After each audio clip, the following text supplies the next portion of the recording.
اور تاکہ لوگوں کے پاس اپنی بے عملی کا جواز نہ رہے قیامت کے دن کہ ہم تک تو پیغام پہنچایا ہی نہیں گیا، ہمیں تو آپ کی تعلیمات اور اللہ آپ کی احکامات ملے ہی نہیں۔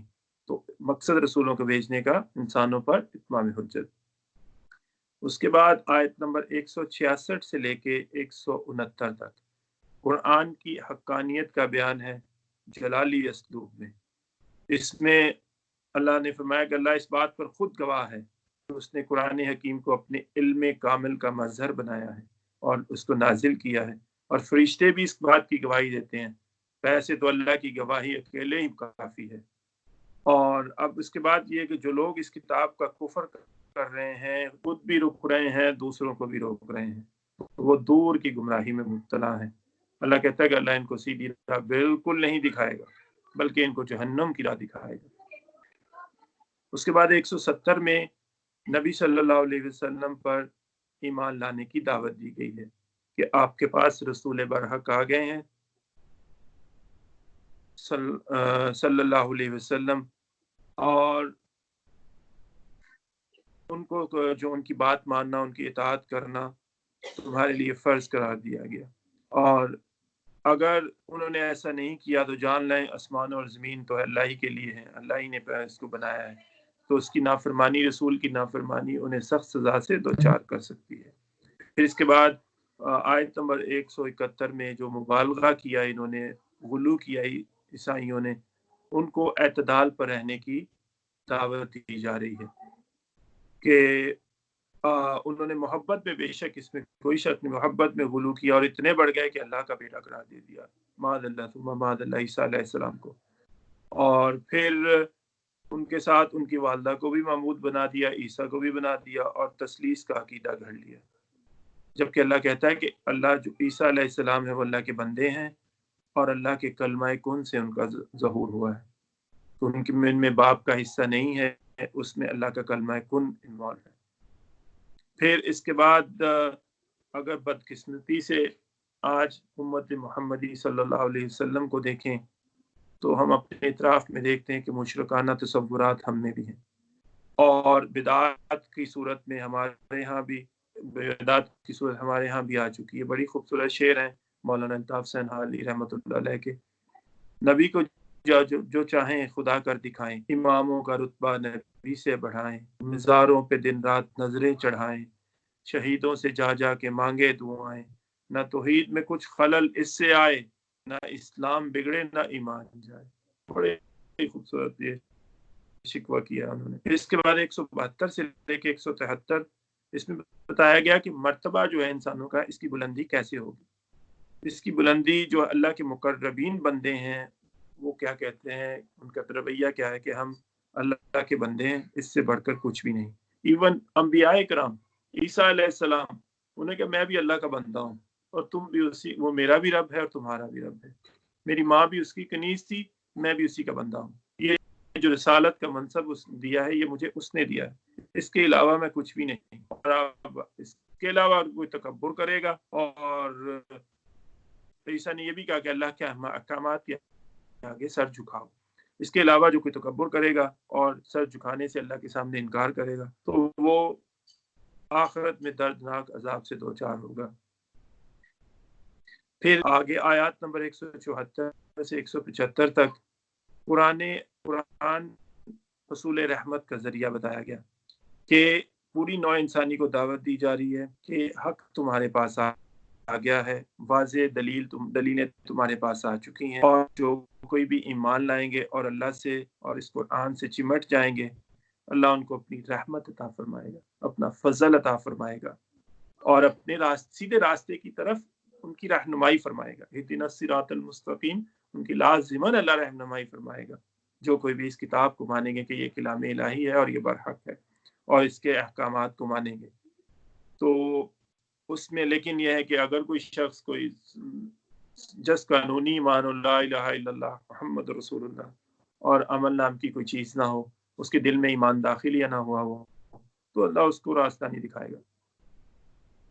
آیت نمبر پھر 176 میں ہے، یہ وہی وراثت کا قانون، کلالہ کی وراثت، اس کے متعلق بتایا گیا۔ کلالہ وہ شخص ہوتا ہے جس کے والدین زندہ نہ ہو اور نہ ہی اس کی کوئی اولاد ہو، تو اس کے بہن بھائیوں میں جو ہے حصہ تقسیم کر دیا جائے گا. اگر کوئی مرے تو اس کی جائیداد جو ہے اس کے بہن بھائیوں میں اس کی تقسیم کا قاعدہ ادھر بتا دیا گیا.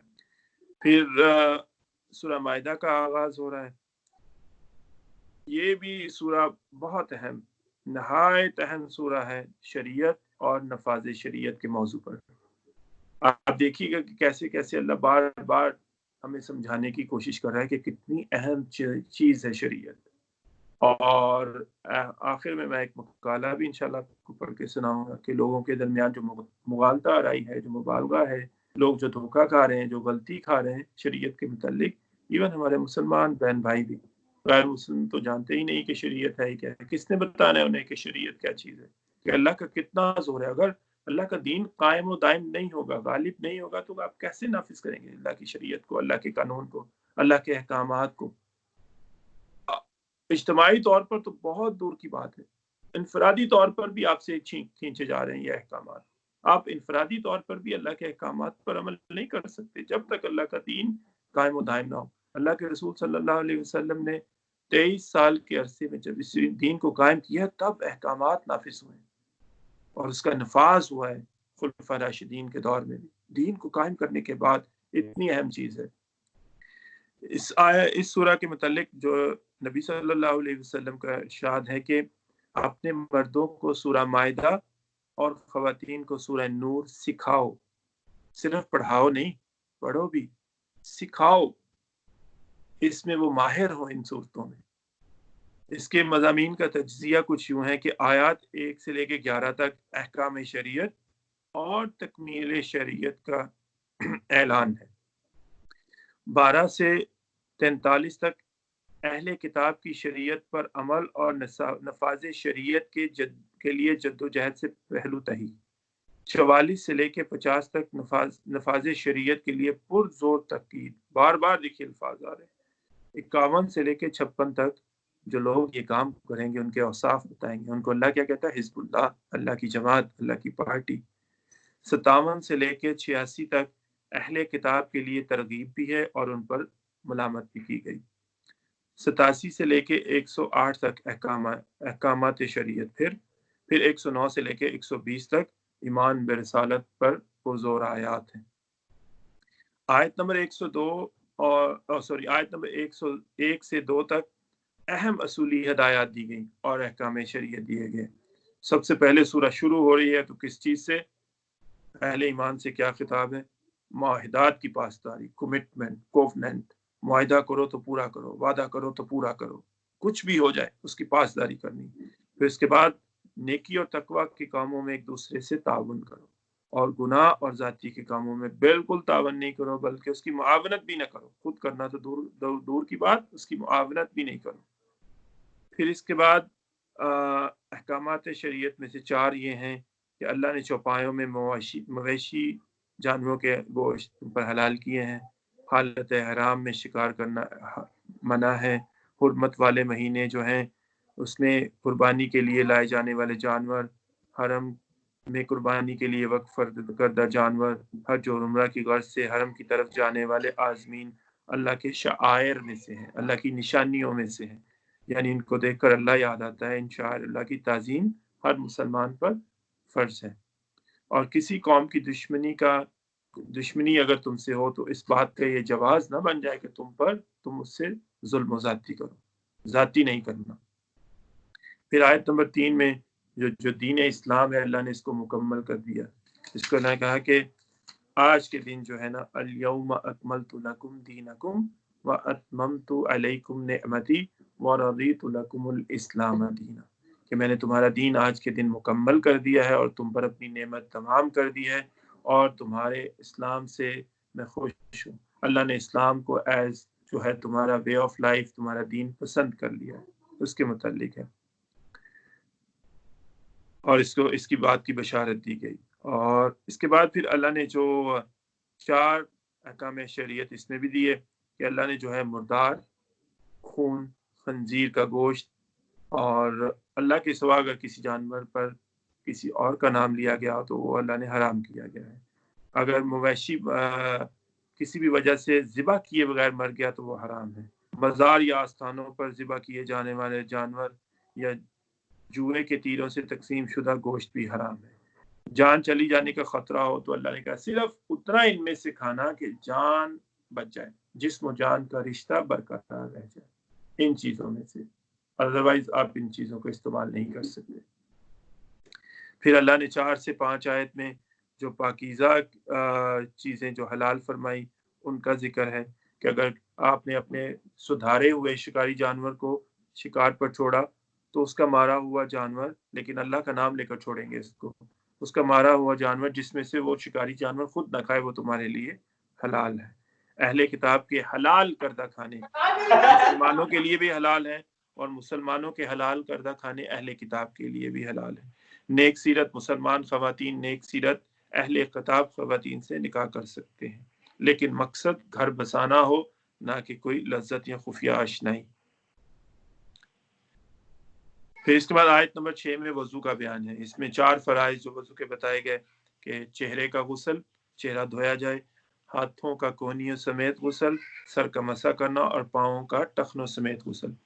اب آپ دیکھیے کہ اس میں جو نبی صلی اللہ علیہ وسلم میں اب 10 نبوی میں نماز فرض ہوئی ہے، تب وہ وضو کر رہے تھے، اس کا مطلب ہے مکے میں، یہ تو مدنی سورہ ہے، سورہ مائدہ، اور نوافل بھی ادا کر رہے تھے مکے میں، اس کا مطلب ہے نبی صلی اللہ علیہ وسلم نے صحابہ کرام کو وضو کا طریقہ سکھلایا ہوا تھا، اور وہ نبی صلی اللہ علیہ وسلم وحی خفی کے ذریعے بتایا گیا تھا۔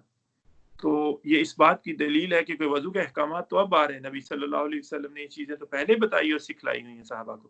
اس بات کی دلیل ہے کہ نبی صلی اللہ علیہ وسلم پر وحی خفی بھی آتی تھی، اور اس کے علاوہ قرآن کے علاوہ بھی ان پر احکامات کا نزول ہوتا تھا۔ گویا منکرین سنت کی یہ بات کہ منکرین سنت کی یہ بات گمراہی ہے کہ شریعت کا ماخذ صرف قرآن ہے، نہیں، ایسی بات نہیں ہے، سنت بھی ہے، نبی صلی اللہ علیہ وسلم کا طریقہ بھی ہے۔ پھر آیت نمبر 7 میں شریعت کو ایک نعمت قرار دیا گیا، اور کلمہ طیبہ کو ایک عہد قرار دیا گیا کہ شریعت جو ہے، اللہ کا قانون جو ہے، اللہ کے احکامات جو ہیں، یہ ایک بہت بڑی نعمت ہے، اور کلمہ جو ہے وہ اگر ہم سمینا و اطعنا لا الہ الا اللہ محمد رسول اللہ کو گواہی دیتے ہیں، اس کا مطلب یہی ہے کہ سمینا و اطعنا، ہم اللہ کی بات سنیں گے، اللہ کے رسول کی بات سنیں گے اور مانیں گے۔ آیت نمبر 8 سے 10 تک وہی مضمون جو سورہ نساء کی 135 نمبر کی آیت میں آیا تھا کہ عدل کے علم بردار بن کر کھڑے ہو جاؤ۔ مسلمانوں کو یہ حکم دیا جا رہا ہے، اور اللہ کے لیے اس کی گواہی دیں، اللہ کے لیے علم بردار حق کے کھڑے ہو جائیں، حق کے لیے اور عدل کے لیے، اور عدل ہر صورت میں کیا جائے گا، خواہ اس کا فائدہ کسی دشمن ہی کو نہ ہو جائے۔ وہ فہد بھائی نے بالکل صحیح بات کی تھی، کیا اثر پڑے گا ان لوگوں پر، یہ اپنوں کو بھی پیچھے چھوڑ دیتے ہیں جب عدل کی بات آتی ہے۔ اللہ ہم سب کو اس چیز کی توفیق عطا فرمائے، اور گواہی کی بات آتی ہے تو یہ اپنوں کو بھی پیچھے چھوڑ دیں، چاہے باپ بھائی بہن کسی کے خلاف ہو، حق کی بات کہیں گے اور عدل کی بات کہیں گے، اور اس پر عمل کریں گے اور عمل کرائیں گے۔ آیت نمبر 11 پر یہ ہے کہ اہل ایمان کو بتایا گیا، صحابہ اکرام کو بتایا گیا کہ اللہ پر بھروسہ کریں، اور اس میں ایک اللہ کی نعمت کی بھی یاد دلائی گئی، ان کو عافیت کی بھی یاد کرائی جا رہی ہے کہ جب صلح حدیبیہ کا وقت تھا تو مشرکین مکہ مسلمانوں کو، اہل ایمان کو مشتعل کرنے کی کوشش کر رہے تھے، اور تاکہ یہ رد عمل کریں اور ہمیں ان کے خلاف جو کارروائی کا جواز مل جائے۔ تو اللہ نے کیا کیا، مسلمانوں کو صبر و برداشت کی توفیق دی، اور کفار کی سازشوں سے محفوظ رکھا، اور ان کے ہاتھ صحابہ پر اٹھنے سے روک دیے، اس کا ذکر ہے۔ پھر آیت نمبر 12 میں جو ہے بنی اسرائیل سے عہد شریعت کی بات ہوتی ہے کہ اللہ نے ان سے بھی عہد لیا تھا، ان کے 12 قبیلوں سے نقیب ان پر مقرر کیے، ان سے بھی عہد لیا تھا کہ تم جو ہے کیا کرو گے، نماز کو قائم کرو گے، زکوٰۃ دو گے، جو کوئی بھی رسول آئیں گے ان کے مشن میں ان کے دستے بازو بنو گے، اور اللہ کے دین کے لیے، اس کے غلبے کے لیے، اللہ کے دین کے غلبے کے لیے مال خرچ کرو گے، اور جو کوئی بھی اس عہد کو نبھائے گا، اللہ کہتا ہے شاندار بدلہ پائے گا، اور جو کوئی اس سے پھر گیا، ان اتنے خوبصورت اور اتنے خوشکن وعدوں کے بعد اس سے پھر گیا، اللہ کہ وہ بھٹک گیا، وہ راہ ہدایت سے بھٹک گیا۔ پھر اگین آیت نمبر 13 اور 14 میں بنی اسرائیل پر اللہ کی جو لعنت کی وجہ ہے وہ کیوں ہوئی؟ انہوں نے عہد کی خلاف ورزی کی کہ اپنے خبیث نفس کی تسکین، خبث باطن کے اظہار کے لیے الفاظ کو بگاڑ دینا، اطعنا کی بجائے اسینا کہنا، رائنا کی بجائے راعینا کہنا۔ نبی صلی اللہ علیہ وسلم کی گستاخی کرتے تھے یہ لوگ کہ رائنا کے جب کہنے کی بجائے ہم سے رعایت کیجیے کہنے کی بجائے کہتے تھے اے ہمارے چرواہے، معاذ اللہ ثم معاذ اللہ۔ پھر جو کوئی بھی ان کو اصلاح کی کوشش کی جاتی تھی جس کو فراموش کر دیتے، مسلسل بددیانتی کر رہے تھے اور وعدہ خلافی کر رہے تھے۔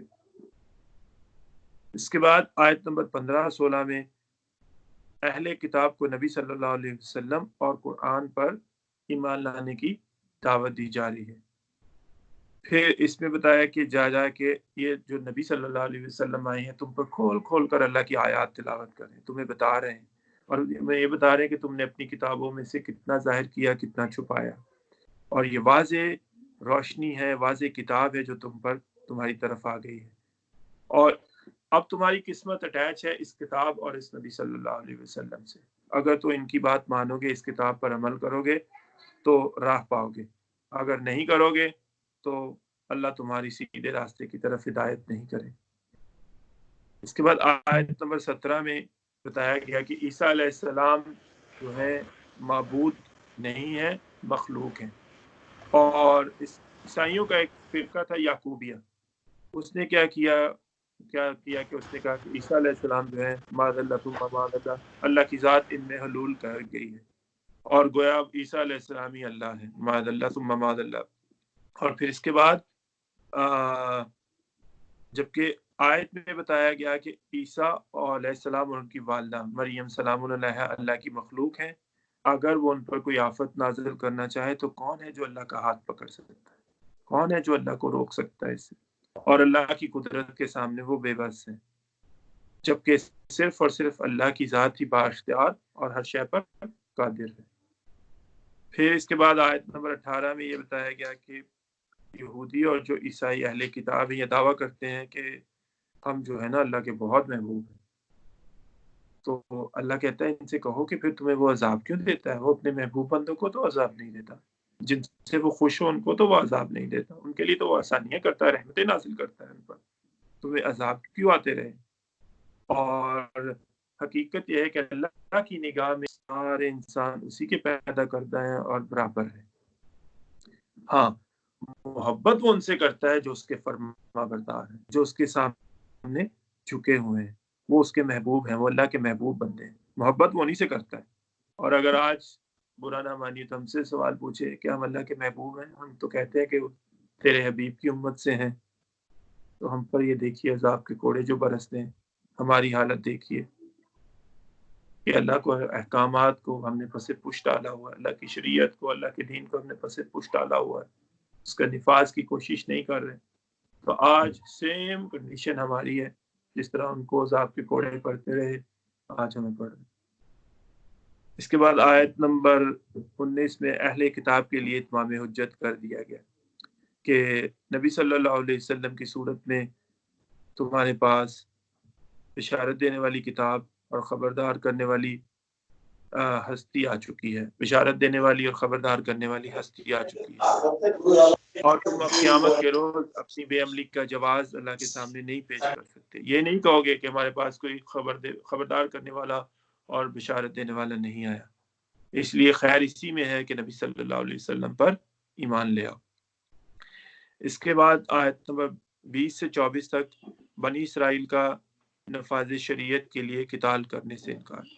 اب جب موسیٰ علیہ السلام انہیں لے کر نکلے ہیں اور موسیٰ علیہ السلام نے ان کو پہلے انعامات کی اللہ کے جو اللہ نے انہیں کیے ان پر کیے یاد کرائی، اور پھر انہیں کہا فلسطین میں تو اب مشرک لوگ آباد ہیں، اللہ کے نافرمان لوگ آباد ہیں، تو اس میں داخل ہو جاؤ اور جہاد کرو اللہ کے لیے، اور ان کو وہاں سے بے دخل کرو اور اللہ کا دین وہاں پر قائم کرو۔